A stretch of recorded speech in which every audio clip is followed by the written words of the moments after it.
Have you ever found yourself scrolling through social media and suddenly felt a sting in your chest?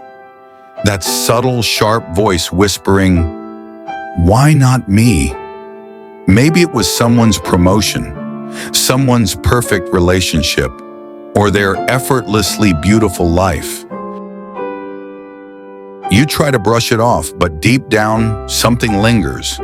That feeling is envy, and it's older than the internet, older than capitalism, older than civilization itself.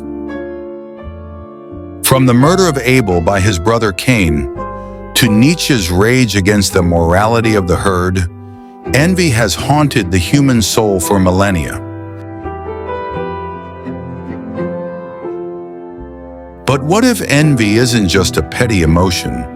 What if it reveals something deeper about who we are, what we value, and how we see ourselves in the mirror of other people's lives?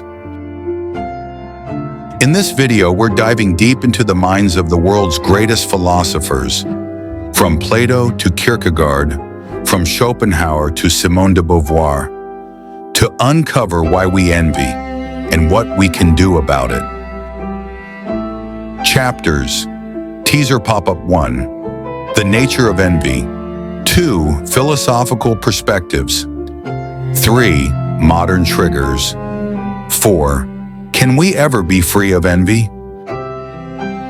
Whether you're a student of philosophy or just tired of feeling like you're always falling behind, this journey will challenge your assumptions and maybe even help you make peace with that uneasy feeling.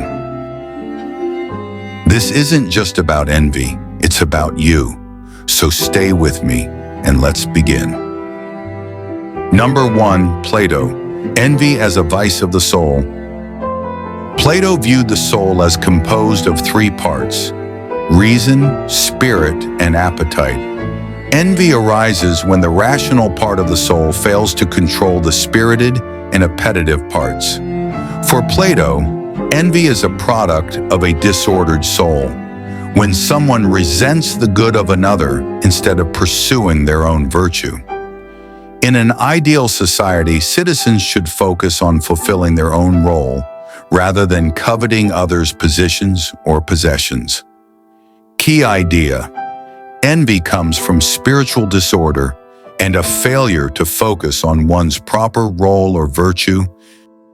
Number 2, Aristotle, Envy simulation. Aristotle distinguished envy, phthanos, from emulation, zelos. Envy to him is pain at the sight of another's good because one perceives it as a threat to one's own status without any desire to improve oneself. Emulation, by contrast, is a form of admiration that spurs self-improvement. Key idea: envy is a base emotion stemming from comparison and a desire to deprive others, whereas emulation is noble and productive. Number 3, St. Thomas Aquinas, Envy as a Sin Against Love. Aquinas classified envy as one of the 7 deadly sins. He defined it as sorrow at another's good and argued that it opposes charity, the love we should feel for our fellow humans. For Aquinas, envy stems from pride and insecurity, and it damages not only the envier, but the social fabric itself.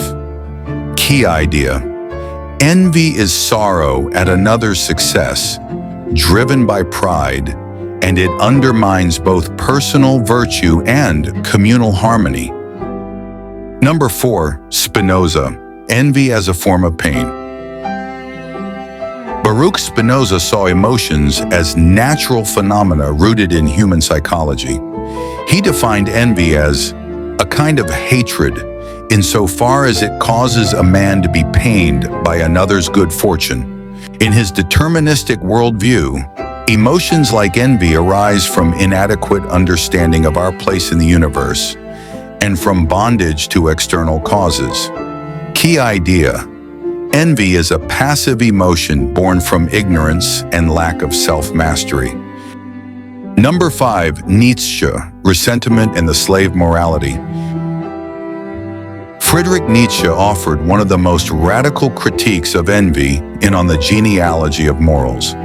He argued that ressentiment, a deep, festering envy of the strong by the weak, led to the development of slave morality, where virtues like humility and meekness are elevated to mask impotence. In Nietzsche's view, envy becomes destructive when it is turned inward and moralized. Key idea: envy can fuel moral systems that invert values, glorifying weakness out of resentment towards strength. Number 6. Schopenhauer, envy as a product of comparison. Arthur Schopenhauer saw human life as driven by will, an irrational, endless striving. Envy arises because people compare themselves to others and feel diminished by their successes. In his pessimistic view, humans are naturally discontented and envious because they always want more. Key idea: envy is a natural byproduct of endless desire and constant social comparison. Number 7. Kierkegaard, envy as despair in disguise. Søren Kierkegaard interpreted envy as a form of despair. It is a refusal to be oneself. A person envies because they want to be another. This self-rejection is at the heart of envy. To Kierkegaard, the cure is spiritual, embracing the self God intended one to be. Key idea: envy is despair at not being someone else. It reflects a failure of selfhood. Number 8. Modern existentialism and psychoanalysis. Simone de Beauvoir and Jean-Paul Sartre viewed envy in terms of freedom and recognition. Envy emerges when others' freedoms highlight our own lack of agency or success. Freud saw envy as stemming from early developmental stages, e.g., penis envy, in his controversial theory, while Lacan linked envy to the mirror stage, our identification with and alienation from others.